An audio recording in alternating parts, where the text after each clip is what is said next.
आजी आणि छोटी मुलगी. एका गावात एक आजी आपल्या छोट्याशा झोपडीत एकटी राहत होती. तिची झोपडी खूप सुंदर होती. झोपडीसमोर एक मोठा फुलांचा बगीचा होता. त्या बागेत लाल, पिवळी, निळी, गुलाबी अशी कितीतरी रंगांची फुले फुललेली असायची. आजी रोज त्या फुलांची प्रेमाने काळजी घ्यायची. उरलेल्या वेळात ती बागेत बसून सुंदर फुलांची चित्र काढायची. संध्याकाळी ती एकटीच चहा प्यायची. पण तिच्या मनात एकच दुःख होतं. तिच्यासोबत कोणीच नव्हतं.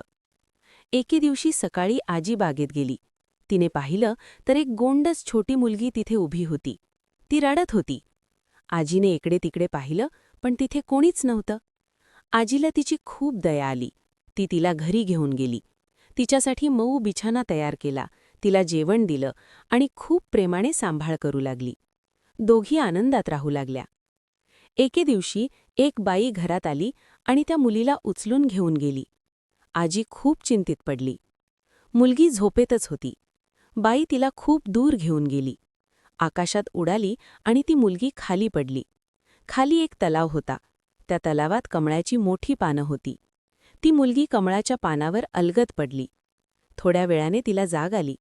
ती घाबरली आणि रडू लागली. तेवढ्यात तलावातल्या 4 छोटे मासे होते, त्यांना तिची दया आली.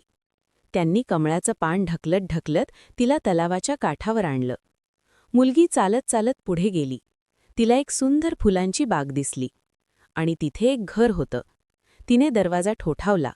एक बाई बाहेर आली. तिने त्या मुलीला घरात घेतलं, तिला पाणी दिलं आणि विचारलं, "तू कोण आहेस बाळा?" मुलीने सगळी गोष्ट सांगितली. त्या बाईकडे एक गोड चिमणी होती. चिमणीने सगळं ऐकलं आणि तिला त्या मुलीची दया आली. ती म्हणाली, "तू काळजी करू नकोस, मी तुझं घर शोधून काढते." चिमणी उंच आकाशात उडत गेली. काही दिवस ती परत आली नाही. एके दिवशी चिमणी परत आली. तिच्यासोबत आजीही होती. मुलगी आजीकडे धावत गेली आणि तिला घट्ट मिठी मारली. दोघींच्या डोळ्यात आनंदाश्रू होते.